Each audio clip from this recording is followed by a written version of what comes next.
Nabi, Ya Nabi, Ya Nabi, Ya Nabi, Ya Nabi, Ya Nabi, Ya Nabi, Ya Nabi.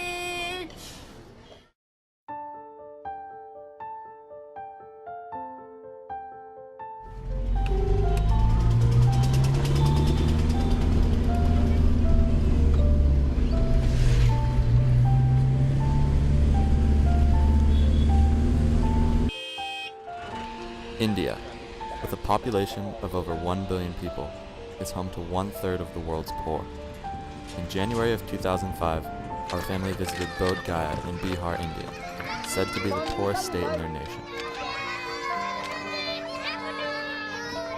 During our visit, we were guided by a local grassroots organization called People First.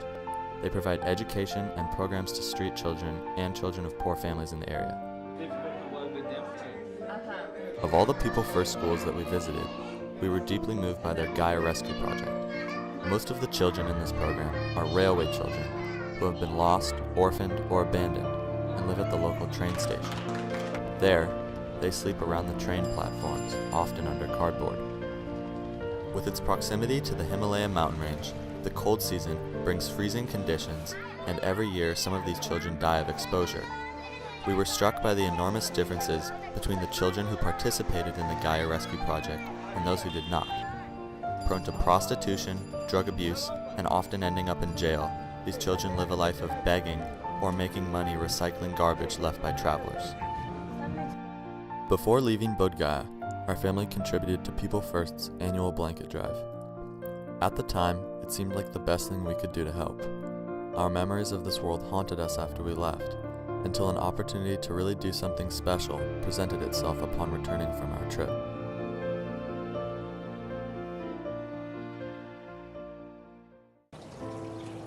An art teacher friend approached us with the hopes of finding a place to donate handmade quilts for children in need. The quilts were the center of an art project to raise world awareness at St. Hilary's, a local grammar school. We recommended People First's Gaya Rescue Project. The students learned about the living conditions of the railway children and then created self-portraits on fabric.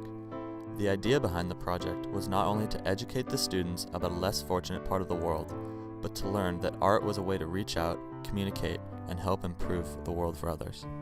They were reaching out to a community that they know very little about. They get up in the morning, eat breakfast, come to school, they're dressed, they go home, they do their sports, and they know that the kids in Bodh Gaya wrestle with the idea of even getting up to eat and surviving in that day. Several families from St. Hilary's School, friends from other schools, and volunteers from different community venues stepped in to sew the quilts. A woman with Alzheimer's contributed by knitting over 100 hats and scarves to send. A bake sale was organized by a 10-year-old St. Hilary's student to raise money for the children of Bodh Gaya. The little girl was herself adopted after losing her mother. By the time the quilts were ready to deliver, we had 48 quilts, 100 hats and scarves, and a very generous check to send. Delivering this abundance of goods to such a poor part of the world required that it be hand-delivered. Mallory, a local friend and now a college student, coincidentally spoke fluent Hindi and had spent a year in Bodh Gaya volunteering with children. She was thrilled to have an opportunity to return to India and deliver our quilts.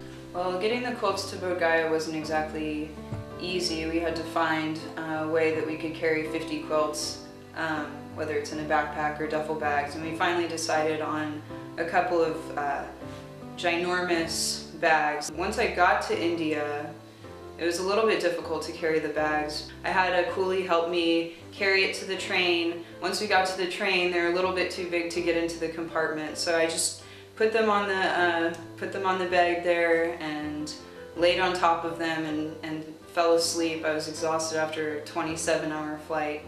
What I was so impressed with People First is that they went directly to the most vulnerable people. I mean, within a sea of what we might perceive as a sea of poverty, they went to children living in train stations who had either been abandoned or lost or orphaned. And literally there's packs of children roving around who don't have adults to care for them, who don't have protection except for their gang of people, and don't have any access to education, to healthcare. So a lot of them don't make it past the age of 18 or 19 years old. On the last day of her visit, she was able to hand out the quilts to the children. But what was really wonderful was that she was able to organize the kids to make self-portraits on fabric with pens, as the children at St. Hilary's School had done for them.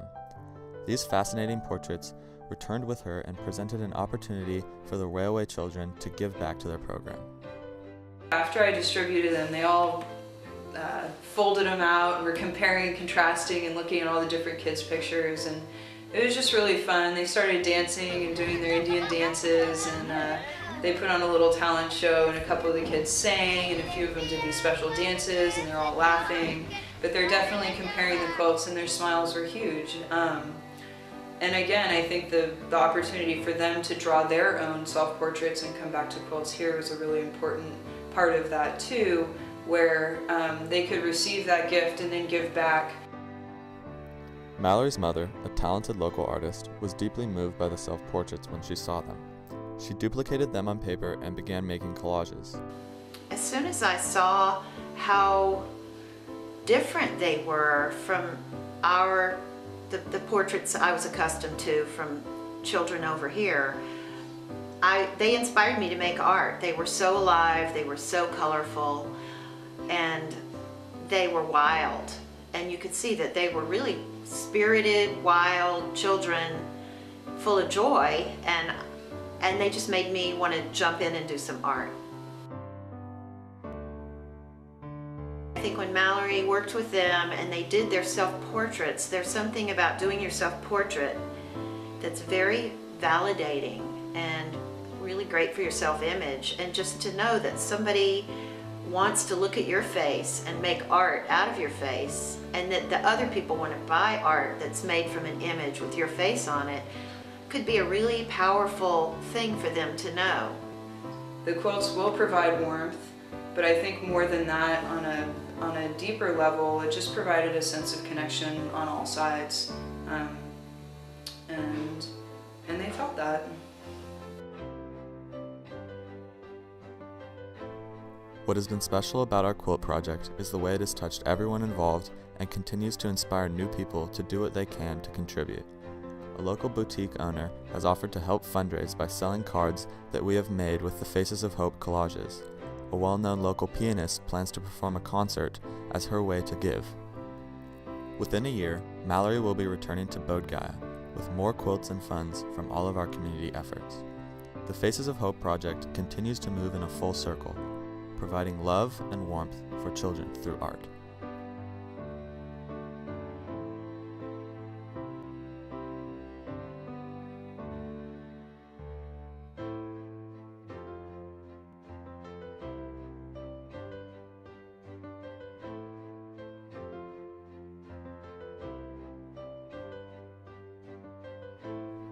To support People First in Bodh Gaya, India, you may contact One World Children's Fund.